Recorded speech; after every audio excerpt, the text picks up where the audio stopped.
Well, hello there once again. We have made it to another episode of Pickup Lines. It is the talk show in a car, and you just never know. You never know who's going to grace us in the passenger seat.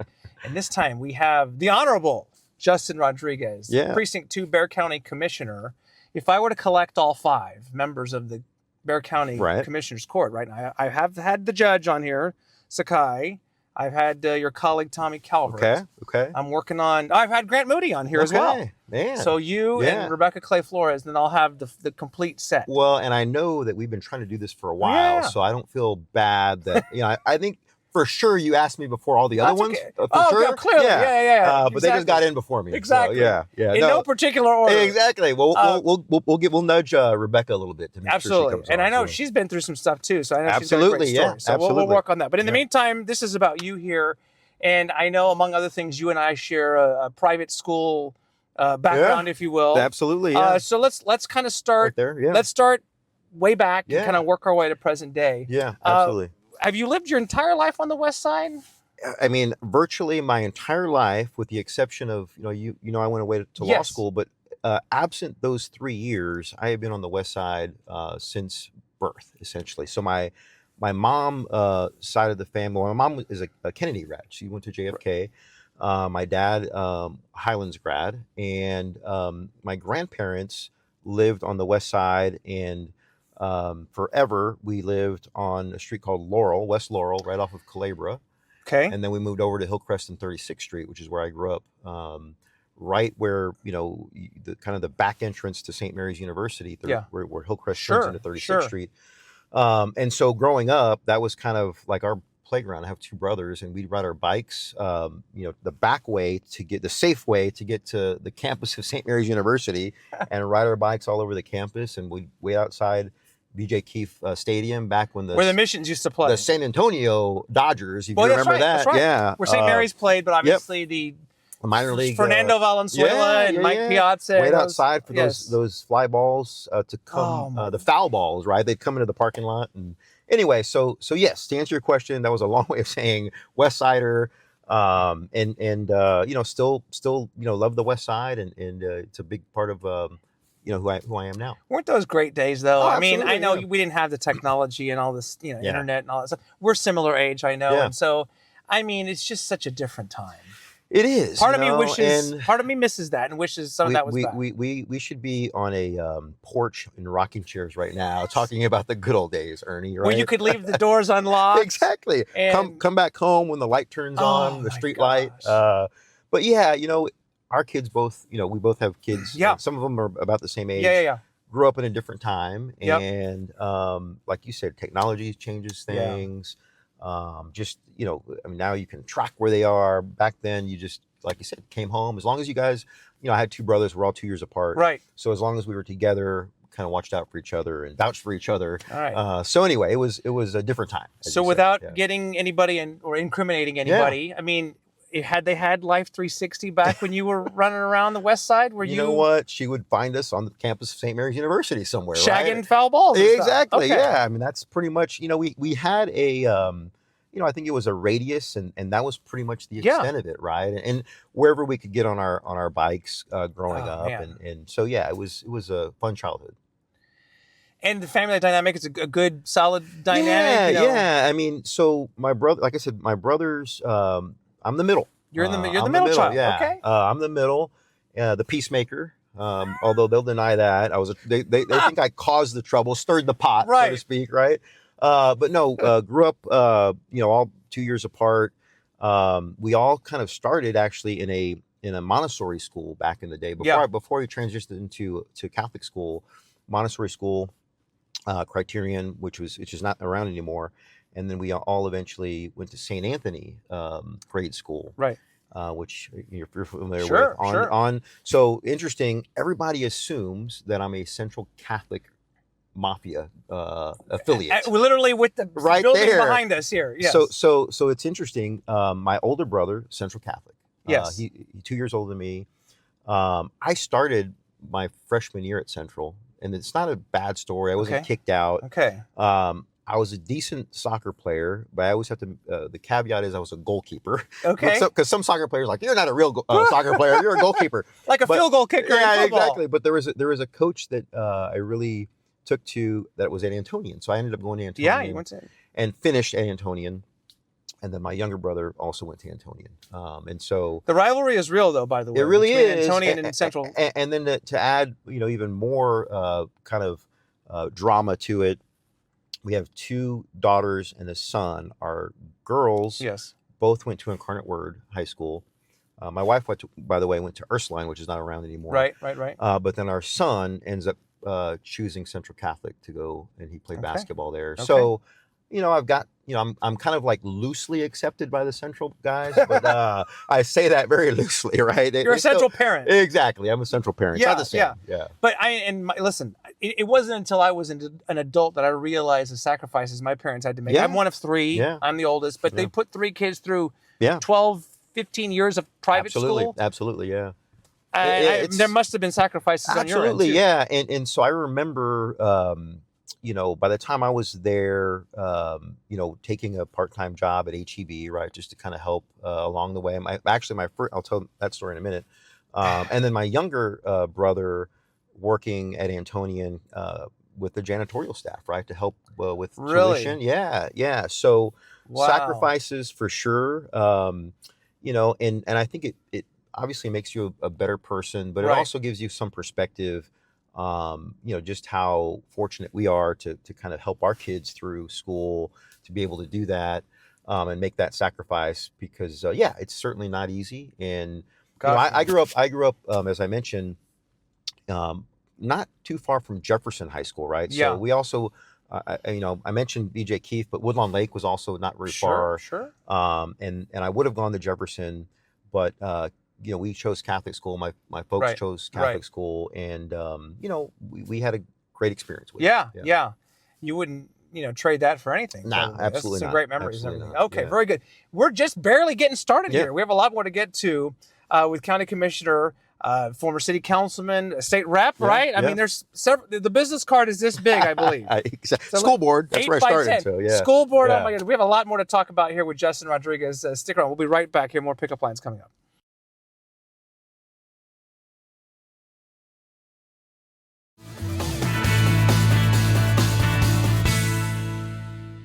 We're back here on Pickup Lines with Bexar County Commissioner, Precinct 2, Justin Rodriguez. Again, one of a number of titles one of number of hats he's worn over the years. Yeah. Where do you trace your history in terms of public service, elected office, those kinds of things? Did you run for student council? You know what? So funny story. I know you wouldn't believe this, but kind of a shy, quiet kid growing up. Never had aspirations to run for office. You have those classmates back in the day that are like, I want to be president someday, right? Most likely to be. Not me. By the way, fun fact, I was voted. Really? I'm just not to brag about myself, but I was voted most likely to be president of the United States in high school. Well, look at you. I mean, you're president of your own this enterprise close. here, man. I guess so. But I get what you're saying. Yeah. And so I, by the time I got to high school, I mentioned that, kind of transferred over. Antonian back then was at a transformative period. It had been all boys. Right. It went co-ed. So I was there during that transition period. Okay. And so I got involved, small classes because, Sure. I think my whole graduating class was maybe 40 kids back then, right? Antonian is incredibly That's real little. prosperous now, right? Yes, They turn kids away. Back then, hey, can you pay a half the tuition? Okay, you're in. What? Yeah. And so, Wow. so it's changed. But what I would say is, I think it was opportunity for me to take on leadership roles because it was smaller, Sure, right? yeah, And more so, opportunity, yeah. So I remember my senior year, I got kind of convinced to run for class president. I mean, it wasn't my idea. Okay. Frankly, I'm being really honest about this. Okay. I know people are like, you're full of it. No, I really, so I ended up running for class president my senior year, won that. That was my first foray into elected office. Yeah. But we were also charged with, at that time, Ursuline, the girls' school up the hill, was closing. And the rough assignment I got was, you take a couple of your guy classmates and run up to Ursuline and let them know about how great Antonian is and recruit them, right? So that was kind of a cool experience. Wow. So we'd go up and talk to the classes there, talk about Antonian and how good it was. But Is your wife a student at the time? she was not. She's a little bit older than me, so she was already done. Okay. But she rubs that in my face now that I did that. But what I would say is that was, I think, maybe the start of it. But even then, it didn't necessarily spark in me this desire to run for something else, right? I still had this kind of far off idea about elected office. Yeah. I knew that I wanted to do something that required leadership, and that was a way of kind of growing into some leadership responsibilities. Right. But I didn't until I think I ended up going to undergrad at Incarnate Word here in town, and I thought about I want to go to law school. That was my thought, and it wasn't because I want to be this great orator in the courtroom and argue these cases. I just thought I want to continue my education, right? And the way I got steered to law school, I had a professor. I took a business law class, Dr. Lamb. I'll never forget him. And it was kind of an intensive writing type of class. I took this class, wrote, we had a question about, I don't know, it was about constitutional law. And the next day we come back and he holds up this paper and he says, "This is the model answer. I'm going to pass it out." Redacted the names, but I'm reading it and I'm like, holy crap, this is yours. Yeah. So that's what initially sparked me to go on to law school. Okay. Yeah. And it's been and you went way far away. Wisconsin, right? University of Wisconsin, Madison was the place I ended up. And back to your original question about like what inspired me to get involved in elected office.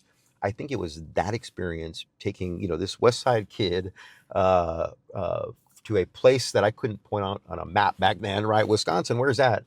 And being exposed to a different culture, a different city. By the way, Madison's a very progressive city. It's a college town. It's a college town. And it's, before, most cities had bike lanes, they had bike lanes, right? And before people were talking about reliable mass transit, Madison was on top of it. So I think when I got there and saw this different world, and I thought, man, this is kind of cool. Why don't we have these things in San Antonio? That's when it kind of sparked in me the desire to come back home and get involved in the community.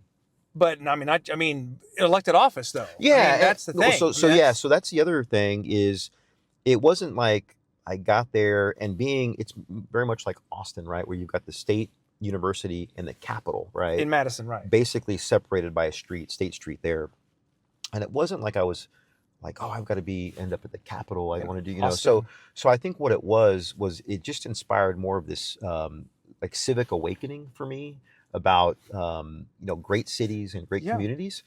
So when I moved back and we got married, actually, you've met Victoria. Sure. We were dating. We were dating when I left. We ended up getting married after my first year of law school. She went up there with me. So we came back because our we had basically our daughter Miranda, who's now 25, believe it or not, and we needed to be back close to home. And I knew I was going to come back to San Antonio. And so when we got back, I very innocently got involved in my old neighborhood association, which is the Jefferson Neighborhood Association. We bought a little house, starter home, right by Jeff. And I said, look, let me just get involved and see what's going on with the neighborhood association. And of course, you go to these meetings and God bless these great neighbors, but most of the folks who have the free time to do that are older, established folks. Retirees or something like that. So they see this young guy coming and they're like, hey, what are you doing here? I'm like, I just want to get involved. Yeah. Next thing I know, they're like, you're going to be the president of our association. That was easy. So that's that was kind of, I think, the initial. Yeah.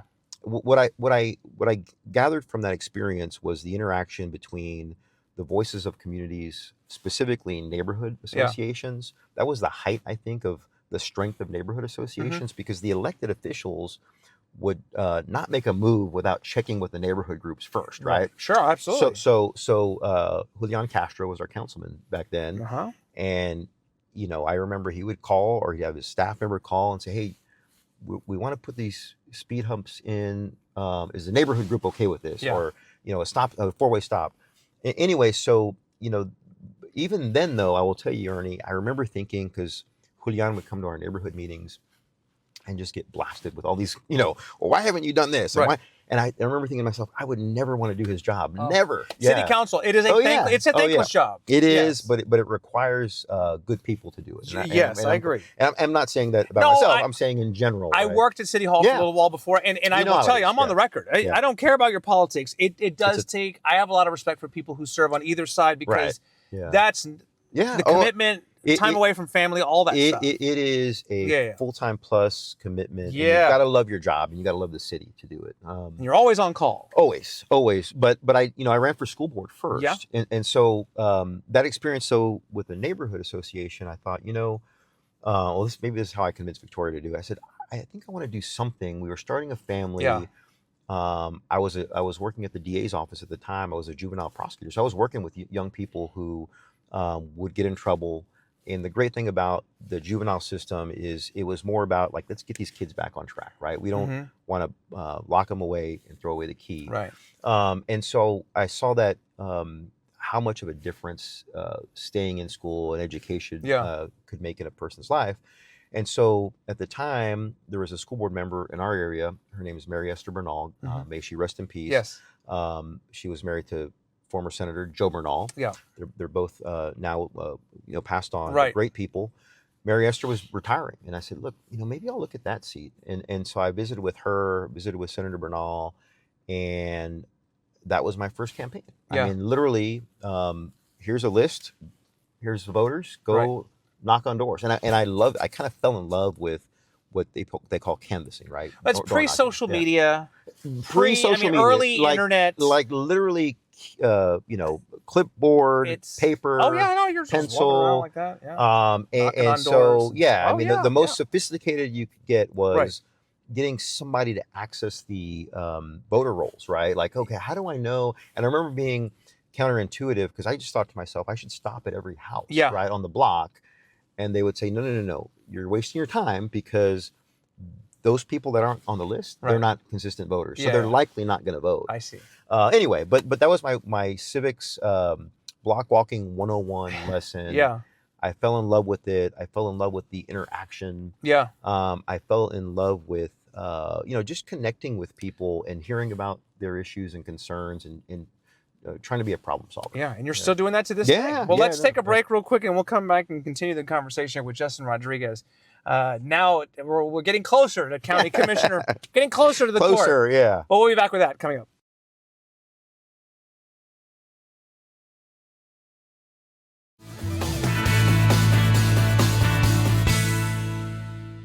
A few more minutes here with Justin Rodriguez, Bexar County Commissioner in Precinct 2, and you were just talking about the call. You get that first taste of canvassing and block walking and this and that, and you get the bug, I guess, if you will. Sure. Yeah. And you bounced around. We mentioned you were state rep, city council, Bexar County. I don't know if you can compare the three, if you have a favorite, or what. Look, what was the most rewarding for you? I mean, I'm going to say the favorite's the one I have now, right? County commissioner. That is, it's a great position, and really, I've kind of compared it to a little bit of a hybrid of all of them, really, right? Right. Because think about it, in all of those areas that I've served before, it's always been a segment of either the county or a specific area, right? School district, city. Even in the state house, even though I was there amongst 149 other state reps, I represented a portion of the county. And so now my portion's bigger, right? But I get kind of to see a little bit more of the impact of what the state does or doesn't fund, for example, for communities.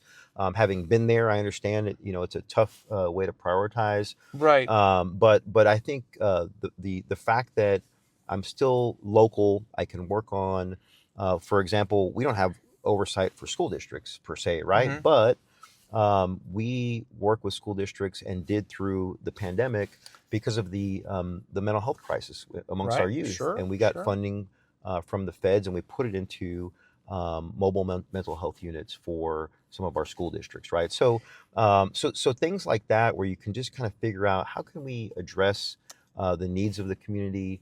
I think the county just has a very unique role in being able to address those, and that's why to me it's my favorite one. And plus, I don't miss the drive up and down Oh, to 35. Austin. Yeah, Oh, yeah, yeah. I yeah. wouldn't wish that on anybody. No Exactly. Yeah, offense, but anyway. exactly. Yeah. Well, and I would think, correct me if I'm wrong. I mean, with the growth, Yeah.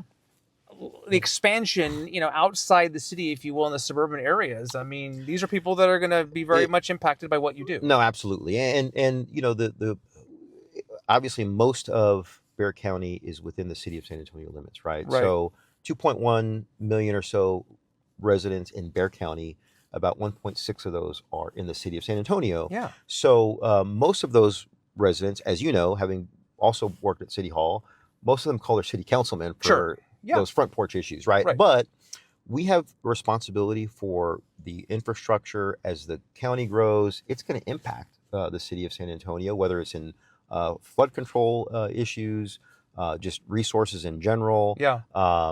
property valuation. So, yeah, I mean, it's, I think this position, you've got to take a big picture Right. look at things, still address, obviously, those constituent issues that come up. But I think we can be partners, for example, in economic development issues. Yeah. For example, the new Mission Stadium in my precinct on the western edge of downtown. It's going to get a lot of attention. The potential new Spurs arena. Yes. Also downtown, right? So the county has a role, and I think to his credit, look, I was appointed initially by Judge Wolf. Yes. I think he redefined the county during his tenure on the court to be a significant player in pretty much anything that happens in our community. Yeah. The county's going to be at the table. Yeah. Well, and if I'm not mistaken, I mean, there's no term limits on county Right. commissioners, Yeah. so you could do this as long as you wanted to, because assuming you get reelected and everything. Sure. But am I wrong to say that maybe you have greater aspirations, or there's more for you to do outside? I mean, look, I think that it's always flattering to hear that, and in fact, Nelson, when he retired, nudged me to maybe run for county judge. And I think those opportunities will come up if that's what I want to pursue, Yeah. right? And I know it sounds cliche, but I do tell people I never look past the next election, right? So I'm on the ballot in 2026. I can serve another 4-year term Right. On Commissioner's Court. Look, and God bless my predecessor, Commissioner Pauly Elizondo. I mean, he was Yes. amazing, served 33 years on this court. As we all know, passed away Correct. in his 80s on the court. I don't think I want to do it that long. Right. But I do love public service. As long as the constituents think I'm doing a good job, that I'm effective, I'll do it. But there's also a lot more to life. And, Yeah. I think because I've done it now in different capacities in, 20 plus years, Right. you sometimes it can define you. Yeah. And I'd rather just be called, Dad or Justin and not Commissioner, right? I mean, it's the titles are great, but I just, I don't want it to be, it's not my seat, right? It is a community seat. I'm a caretaker for now, and then we'll see what happens in the future. But you try to leave it better than when you got Absolutely. it. Always. I get Always. that. I can Yeah. appreciate that. Yeah. Just a few more seconds here with Justin. You've been in the public arena for a long time, and you're a public figure. But is there anything after all these years that might surprise people, or do you have like a fun talent or a little quirky thing about you that might surprise people? I would say the only quirky talent I've got, if I'm not too rusty, is I can juggle. Not anything, not Wait, not do I have any? not like Hold on. fire or anything like that. But if you give me, You're kidding. I can juggle. Well, and I darn learned it, I should have I bought learned that some. as a kid. And it's a little rusty, but I can still pull that off. I wasn't like a clown or anything growing up, but yeah, Okay. exactly. But Wait that's a minute. probably the one secret talent I have. Other than that, I'm a pretty boring guy. Ernie, Yeah, I doubt Ernie that. and I doubt that. For those that don't know, served on the Raphael Raphael Court. Court. We had a great time. I do love Fiesta. I know you love Fiesta, which is right around the corner. I'm starting to get the itch Yeah, here exactly. pretty soon. We've got. I was with my staff this week designing our Fiesta medals for. That's what I want to hear. And we're excited about those. So No, that's great. But no, I mean, look, I love San Antonio. I grew up here. I will say, if I had a secret talent, it is just being shameless about plugging Yeah. our fine community and our city. And maybe at some point we can do a commercial with Visit SA, and I'll juggle, combining both of my loves, city and juggling. I'm I'm going to put it on camera right now in the universe. We're going to make that happen one way or the other. Perfect. So great to visit with you. Yeah, Always no, great to it's see always you. fun, man. Appreciate it. All my Yeah. best to Victoria and Yes. the family and everything. Likewise. Keep up the good work. Justin Rodriguez. And add juggler now. Yeah, To all the exactly. other titles we mentioned, semi-professional juggler. It works. Who knew? It man? works. I've known you for a while. Yeah, I had know. no idea. I know. Yeah, I didn't pull that talent out. No, during well, Fiesta, did I? all right. Yeah. Well, there's still time. All right. There you have another episode of Pickup Lines. What did I tell you at the beginning? You just never know. You never know what's going to happen here. Well, we appreciate the conversations. Thank Until you. next time, thanks for watching. I'm Ernie Zinigo. We'll see you again soon. Bye for now. Bye, guys.